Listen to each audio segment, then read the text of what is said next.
नमः शिवाय। श्री लक्ष्मी नारायण रूपमरी रेखा सीता महादेव। सभी भाइयों, माताओं, पिताओं सबको प्रणाम। राजेंद्र पंडित जगन्नाथ जी की तरफ से मैं आप लोग को एक ऐसा रहस्यमयी घटना जो मेरी ज़िंदगी में घटा हुआ है आप लोग को बता देना चाहता हूँ। और जो ज्योतिषाचार्य दुनिया में हैं वो लोग को तो मेरे बातों पर भरोसा हो जाएगा, लेकिन जो ज्योतिषाचार्य नहीं हैं उनको भरोसा नहीं होएगा। ये मैं आपको पहले ही बता देता हूँ, क्योंकि ज्योतिषाचार्य अच्छा जो ज्योतिषाचार्य है वो हमारे सारे वीडियो को जांच करके पूरा पता लगा लेगा कि मैं क्या हूँ, मैं झूठ बोल रहा हूँ, सही बोल रहा हूँ, मेरी ज़िंदगी में ऐसा हुआ है कि नहीं। ज्योतिषाचार्य जो असल में ज्योतिषाचार्य वो पता लगा लेगा। हालांकि मेरे मनोज कुमार गुप्ता साहब और पवन सिंघा जो टीवी में आते हैं, गुरुजी, ये लोग ज्योतिषाचार्य हैं। ये हमारे बातों का पूरा भरोसा है कि ये लोग समर्थन करते हैं और मेरे बातों को जांच करेंगे अपने ज्योतिषाचार्य ज्ञान से। मैं आप लोग को एक ऐसा ही रहस्यमयी घटना घटा है वो बता रहा हूँ आप लोग को, भाइयों, माताओं, बहनों। मेरे पिताजी जब मैं जन्म लिया उसके बाद 5-6 बरस पर 6वां बरस में मेरा नाम लिखाए। मेरे गांव में नहीं लिखाए, एक कमुआरा ग्राम था, वहाँ ले जाकर मेरा नाम लिखा दिए। और वहाँ पर जितने भी थे पहले ज़माने में तो कोई छोट बिरादरी का मास्टर नहीं था, सब ब्राह्मण थे, क्षत्रिय थे, यही लोग स्कूल में टीचर थे। हम लोग को मेरे पिताजी ने ले जा कर के हमारे गांव से ठीक पूरब साइड में एक गांव अमुआरा है, वो ग्राम सभा में हम लोग के पिताजी ने नाम लिखा दिया ले जा कर के। और हम लोग बच्चे थे, अपना पढ़ना शुरू कर दिया। पढ़ते थे तो कभी कभी ऐसा हो जाता था कि लिखते नहीं थे, लड़के थे तो पूरा लिख करके नहीं किताब में लेके जाते थे। कभी कभी तो या कोई ऐसा मान लीजिए नहीं काम किए जो मास्टर ने बोला तो हम लोग को मास्टर खड़ा करके मारते थे। ठीक है, अच्छी बात है, मारेंगे तभी हम लोग को ज्ञान होएगा। लेकिन भाई साहब हम लोग को मास्टर साहब ने और बड़ी जो कास्ट के थे बच्चे वही गलती वो लोग करते थे, तो वो लोग को 2 डंडा कम मारते थे और 2 डंडा हम लोग को ज़्यादा मारते थे। तो हम लोग बच्चे थे, हम लोग को क्या पता था कि हम लोग क्या हैं, बच्चे को क्या ज्ञान है। लेकिन जब मैं बड़ा हुआ तब पता चला। और जब मारते थे तो वो बोलते थे कि आप वजीफ़ा लोगे, वजीफ़ा लोगे, ऐसा बोल करके हम लोग को मारते थे। स्कॉलरशिप मिलता था हम लोग को, क्योंकि हम लोग दलित बिरादरी के आदमी हैं और दलित बिरादरी में जन्म हुआ, इसलिए हम लोग को वजीफ़ा बोल बोल करके मारते थे। लेकिन भाइयों, मैं आप लोग को ऐसी घटना बता रहा हूँ तो हम लोग को बाद में पता चला कि क्यों मारते हैं, क्योंकि हम लोग को राजनीति तो मालूम है नहीं, बच्चे थे। लेकिन वो आज हमें मालूम पड़ा कि वो लोग क्यों मारते थे। तो छोटी बिरादरी को इतना मारते थे कि कितना बच्चे लोग भाग गए, पढ़ाई नहीं किए कि वो मास्टर ज़्यादा मारते हैं, हम नहीं जाएंगे स्कूल में। कितना लोग की ज़िंदगी बर्बाद हो गया, नहीं पढ़ने को गए। लेकिन हम लोग को कुछ मालूम नहीं था और पिताजी भेजते थे, हम लोग लात खा खा करके, मार खा खा करके जो है कि मास्टर का पढ़े। हालांकि मैं 12वीं तक पढ़ा, 12वीं फेल हो गया और मैंने तभी से छोड़ दिया। बस 12 तक पढ़ा। मैं आप लोग को बताना चाहता हूँ कि जब मेरे पिताजी 95 में नहीं सर सॉरी मेरे पिताजी 1985 में नौकरी से आए और ईंटा गिरवा करके थोड़ा कच्चा घर था, उसको आगे एक कोठरी और एक बरांडा बनाए। उसी समय बरांडा बनाते थे तो उस समय मैं था, बच्चा था, थोड़ा हिंदी का जानकारी था, 2-3 में तो पढ़ता था, लेकिन हिंदी आता था। तो हमारे गांव का ही एक जात का ग्रामीण था, उसका खेत था रोड के ऊपर, और रोड पर एक बजरंगबली का मूर्ति छपा हुआ और पेपर में छपा हुआ कि वो जल्दी पापियों का नाश करने के लिए धरती पर जन्म लेंगे। तो वो ला के मेरे को, मैं उधर था, ला के मेरे को दिया। उसका नाम था धर्मेंद्र, और वो बोला है राजेंद्र आप यहाँ ये ले लीजिए, देखो क्या लिखा है। मैंने ले करके पढ़ा, बच्चा था तभी मैं पढ़ा कि भाई ये लिखा है कि बजरंगबली धरती पर जन्म लेंगे, पाप हो गया धरती पर और वे पाप को नाश करेंगे और धरती पर नेक धर्म फैलाएंगे, ऐसा लिखा है। जब बता दिया उसको, सुन लिया, तो मैं क्या किया, मैं सोचने लगा, बच्चा था, सोचने लगा कि बजरंगबली जन्म लेंगे धरती पर तो कोई पूजा पाठ करने वाले घर में जन्म लेंगे और अच्छा आदमी होगा उसके घर में जन्म लेंगे और पाप बढ़ गया धरती पर नाश करेंगे पाप को। मैं यही सोच करके उस बजरंगबली के पेपर को मैंने एक फ़ोटो का एल्बम होता है उसमें रख दिया।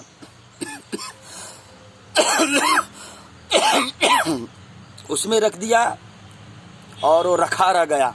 ऐसा ही जब मैं 19 बरस का हुआ, 18 पार करके 19 का हुआ, तब मेरे घर में घटना ऐसा घटा, जो मेरी रेखा बहन आई, उसके माध्यम से मुझे पता चला कि ये कोई गरीब घराने में लड़की तो जन्म लिया है, लेकिन वह लड़की कोई देवी है। जब ये पता चला मेरे को, तो मैं बोला ये देवी है, हमारे घरे में आ गई, कितना परेशानी उठा करके हमारे दरवाजे पे आ गई है और मैं इसका रक्षा कर रहा हूँ। जब उसके माताजी से पूछा मैं कि ये बताइए कि आपका ये बेटी कब जन्म लिया, तब उसके माताजी ने मेरे को बताया। वो तो अनपढ़ थी, लेकिन मैंने उसको याद दिलाया कि कब जन्म लिया, क्या था उस समय, कोई त्यौहार या कोई कुछ बोला, तब उसको बोला हाँ भैया मेरे को याद आ गया, उस दिन कृष्ण जन्माष्टमी था और ठीक 12 बजे रात को जन्म हुआ। और उसके बड़े पिताजी बोलते थे कि कृष्ण जन्माष्टमी की लड़की या लड़का बचते नहीं हैं, क्यों उसको सेवा कर रहे हो, मर जाएगी बचेगी नहीं, ऐसा बोला था। मेरे को याद आ गया तो मैं तर्क लगा लिया। मैं तो ज्योतिषाचार्य धीमे धीमे बाद में सीखा मैं, तब पता किया, तब पता चल गया कि वो किस जन्माष्टमी के दिन का लड़की पैदा है। उसके बाद मैं उसको जांच करने लगा, सोचने लगा, बच्चा था, फिर भी 19 बरस का लगभग उम्र था मेरा।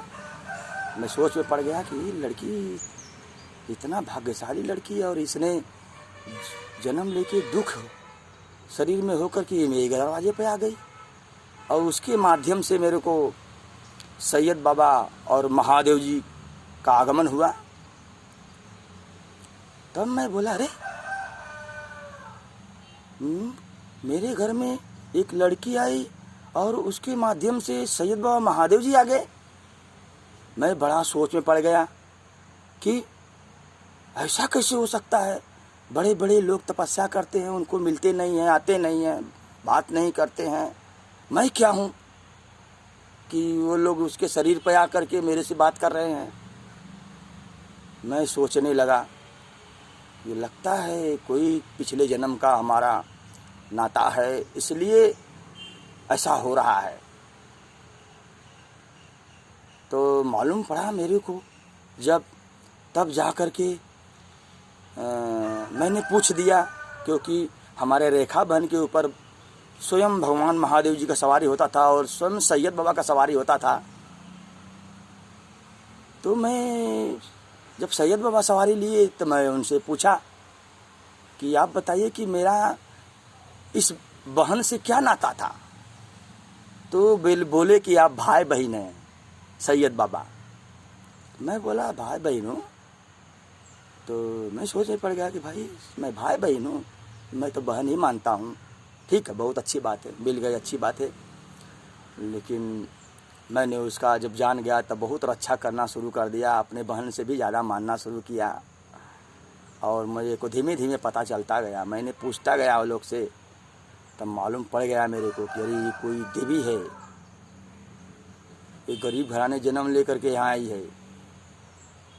हो सकता है मेरा परीक्षा लेने के लिए आई हो, क्योंकि मैं बचपन से ही जानता था कि मैं हमेशा नेकी भलाई करने के लिए करना है मेरे को काम। मेरा आत्मा विचार सब लोग अपना अपना जानता है कैसा आदमी है, इसलिए मैं जानता था कि मेरे को नेकी और भलाई सच्चाई के रास्ते पर रहना है। इसीलिए मैंने समझ गया बात को कि मेरा लक्ष्य भलाई करने का, इसीलिए भगवान मेरे आत्मा को जान करके वो मेरे को परीक्षा लेने के लिए आए हैं। मेरे को मालूम पड़ा जब मैं ध्यान में आया, जब जान गया कि महादेव जी भी शरीर पे आते हैं। और वैसा ही हुआ जैसे त्रेता युग में सीता जी के माया रूपी थी। तो पता नहीं चला, मैं तो सुनता था लोगों से गांव में कि सीता जी तो माया रूपी थी, लेकिन मेरे को ये नहीं मालूम था कि वो कैसे माया रूपी थी। लेकिन जब मैं रेखा बहन के ऊपर महादेव जी का सवारी देखा और भविष्यवाणी किए, तभी मेरे को मालूम पड़ गया कि अरे इसका मतलब सीता जी के शरीर में महादेव जी थे, इसीलिए उनको माया रूपी कहा गया। ऐसा ही मेरे साथ हो रहा है, पता चल गया मेरे को कि तब मेरे को छट से पता चल गया कि अरे ये तो सीता है जो धरती पर जन्म लिया है। तब मेरे को पता चल गया। इसके बाद मैं भी जान गया ये कि ये विष्णु भगवान भी धरती पर जन्म ले चुके हैं। जब सीता जन्म लिया है तो विष्णु भगवान भी धरती पे होंगे। उसके बाद मैं बड़ा आश्चर्य हुआ, बड़ा खुश हुआ मैं, अरे बार पे ऐसा हो गया धरती के ऊपर विष्णु भगवान आ गए, शंकर जी जन्म लेके शरीर में सीता के रेखा के रूप में आ गए। मैं आश्चर्य हो कि मैं क्या हूँ। मैं अपनी खोज करने लगा, अपना विचार करने लगा कि मैं हूँ क्या। अगर ये देव भी है मेरी बहन तो मैं कोई देवता रहेगा। तो मैंने खोजते खोजते एक दिन पेटी में वो बुक रखा था, उठा कर देखने लगा तो बजरंग बली का जो पर्ची रखा था वो निकल गया, मेरे हाथ में आया। ये चला, ये तो बजरंग बली आने वाले थे जन्म लेके धरती पर। तभी मेरे को पता चल गया उसी समय 1995 में कि मैंने ही जन्म लिया है बजरंग बली के रूप में, मैं ही हूँ। क्योंकि मेरा नाक भी बचपन में छोटा था और मैं बजरंग बली के मूर्ति की तरह ही मेरा जन्म था। जब मैं अपनी माँ से पूछा, अपने बड़े माता से पूछा, तो पता चला कि जब वो मिलाया जो बुक को, किताब को और एक कहानी उधर मिला, तब जा कर के मैं जान गया कि मैं ही बजरंग बली हूँ। मैं इस धरती पर भलाई करने के लिए पैदा हुआ हूँ। मेरे को पता चल गया। इसके बाद पता चल गया मेरे को कि मैं बजरंग बली हूँ। तब मैं उस बहन को ज़्यादा मानने लगा। जब ज़्यादा मानने लगा, पूरा दिल से रक्षा करने लगा। मैं जान गया कि वो देवी है और मेरी बहन है। इस जन्म में मेरी बहन के रूप में आई है। पहले जन्म में वो तो मेरी माता थी, मैं उसको माता बोलता था, लेकिन इस जन्म में मेरी वो बहन है। लेकिन फिर भी मैंने उनका रक्षा किया और ऐसा माहौल बना दिया कि लोग समाज में बुराई कर दिया कि उस बहन को शादी करना पड़े। किया, मैंने खुशी से किया और पिताजी को बोल के करवा दिया। बड़ी अच्छी बात है। तभी मेरे को मालूम पड़ गया था कि वही लक्ष्मी की अवतार है और वही लक्ष्मी का अवतार था। तो मैं जब जान गया ये बातें, तब मेरे को पता चल गया कि ओहो, जो रामायण में लिखा हुआ है कि मैं कली काल में जन्म लूँगा और तुम वैश्य रूप में कटरा में जाके रहो, तो मैं जन्म मेरे को पता चल गया कि वही वैष्णो देवी दुर्गा जी ये जन्म ले लिया है और भगवान विष्णु से शादी होएगा।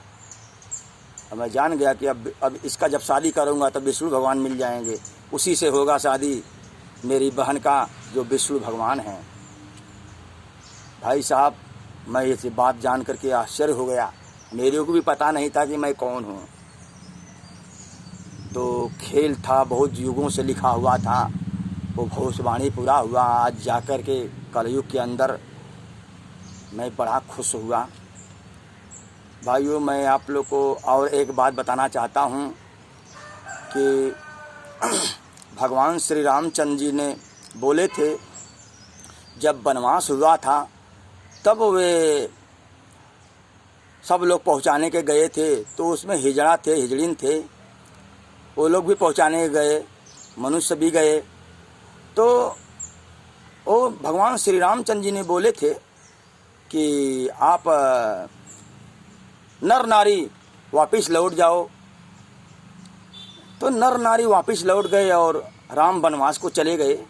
जब लंका को जीत करके, रावण को मार करके जब जीत करके आए तो देखे कि क्या देखते हैं कि वहीं पर आए, जब देखते हैं कि वो जो हिजड़ा हिजड़िन है वो भी पहुंचाने के लिए गए थे, वो उसी जगह घर बना के उसी जगह 14 बरस तक ले वैसा ही रह गए, उसी जगह गए नहीं घर पर। तब भगवान श्री रामचंद्र जी ने बड़े खुश हुए, अरे आप लोग इतना दिन से इधर ही रह गए, गए नहीं। तो वो लोग हिजड़ा और हिजड़िन बोलने लगे कि हे भगवान, आपने तो हमें बोला ही नहीं जाने के लिए और मैंने इधर ही रह गया। तो भगवान श्री रामचंद्र जी बहुत प्रसन्न हुए, और जब प्रसन्न हुए तो बोले कि जाओ, आप लोग पर मैं बहुत प्रसन्न हूँ, वरदान देता हूँ कि कली काल में आप लोग का पूरे संसार में राज चलेगा, वो चलेगा। ये वरदान दिए। वो वरदान तो बहुत जमाने त्रेता युग की है, लेकिन कलयुग में जब घटना घटा ऐसा, तो मैं सोचने लगा, अरे मेरी बहन का शादी होएगा, वो भी हिजड़ा नहीं है, मेरा भी 1400 साल कुरान में लिखा हुआ है कि जब वो मरियम बिन हजरत अलैहिस्सलाम जन्म लेंगे तो उनका औलाद भी होगा और शादी भी होगा। ठीक 14वीं सदी में वो महान आत्मा धरती पर जन्म लेगा। ठीक मेरी बहन रेखा ठीक 14वीं सदी में जन्म लिया, और मैं 2-2.5 बरस पहले जन्म लिया 14वीं सदी से। इस्लाम धर्म में लिखा हुआ है वो चीज़, और उसमें इस्लाम धर्म में ये भी लिखा हुआ है कि 14वीं सदी में कोई महान आत्मा जन्म लेगा, और वो जन्म लेकर के मक्का मदीना में आएगा, और मक्का मदीना में आ जाने के बाद वहाँ मूर्ति पूजा शुरू हो जाएगा। तो भाइयों, ये मुस्लिम लोग में ये प्रचलित है, लोग बताते हैं। तो मैं सुनता था पहले, तो मेरे को क्या मालूम था ऐसा, लेकिन मैं सुनता था तो मैं सोचता था कि हो सकता है भाई ऐसा लिखा होगा। लेकिन मैं जब क़यामत कब आएगी किताब खरीदा मुस्लिम 1999 में, तब मैं पढ़ा उसमें, तो उसमें लिखा था कि मोहम्मद साहब ने अपने बीबी आयशा को समझा रहे हैं, बता रहे हैं कि आगे चल कर के 14वीं सदी के बाद में ऐसा एक घटना घटेगा जो फिर से दोबारा मक्का मदीना में मूर्ति पूजा शुरू हो जाएगा। तो आयशा बड़ी चकित हुई, उनकी बीवी, ये ऐसा होगा? उस चीज़ में क़यामत कब आए किताब में पढ़ा था। तो भाइयों, वो समय आ गया है कि पूरे दुनिया में, वर्ल्ड में हमारे सनातन धर्म का प्रचार प्रसार रहेगा, और दुनिया में जितने भी मुस्लिम कंट्री हैं सभी लोग, और हिंदुस्तान में भी जब हमारी कहानी को जानेंगे लोग, तो जब मैं वर्ल्ड में फेमस होऊंगा, तब जाकर के जितने भी दुनिया पे हर आदमी धीमे धीमे सभी धर्मों को छोड़ करके वो हिंदू धर्म में आ जाएंगे। और ये देखने के बाद मुस्लिम जो राष्ट्र हैं वो जलने लगेंगे कि इसके कारण से सब लोग, हमारा मुस्लिम लोग, ईसाई लोग, बौद्ध लोग और सिख लोग, जितने भी धर्म बने हैं, जैन, पारसी, जितने भी धर्म हैं, सब लोग टूट करके हमारे साथ आ जाएंगे और सनातन धर्म में आ जाएंगे, हमारे से प्रेम व्यवहार रखेंगे और तभी समाज में सब एक हो जाएगा। जब एक हो जाएगा तो कुछ मुस्लिम कंट्री के लोग जो राजा हैं उनको बोलेंगे कि अरे ये लोग तो ऐसा हो गया, तब जा कर के वो लोग जलन का भावना हमारे प्रति और प्रधानमंत्री नरेंद्र मोदी के प्रति करेंगे। इसके बाद जो बताया गया है भविष्यवाणी में 13 मुस्लिम राष्ट्र हमारे इंडिया पर और चाइना मिल करके, पाकिस्तान मिल करके हमारे देश पर हमला करेंगे।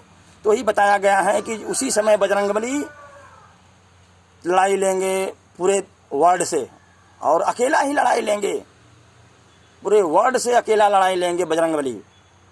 और वो बजरंगबली मैं ही हूँ। अंतिम विश्व युद्ध करने के लिए मैं इस पृथ्वी पर जन्म ले चुका हूँ।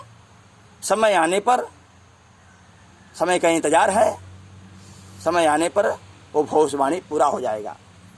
तब आप लोग जान जाओगे कि मैं हकीकत बोलता हूँ कि झूठ बोलता हूँ। ये बात आप लोग को बता करके मैं अपनी वीडियो यहीं पर समाप्त करता हूँ। जय हिंद, जय भारत, जय विश्व।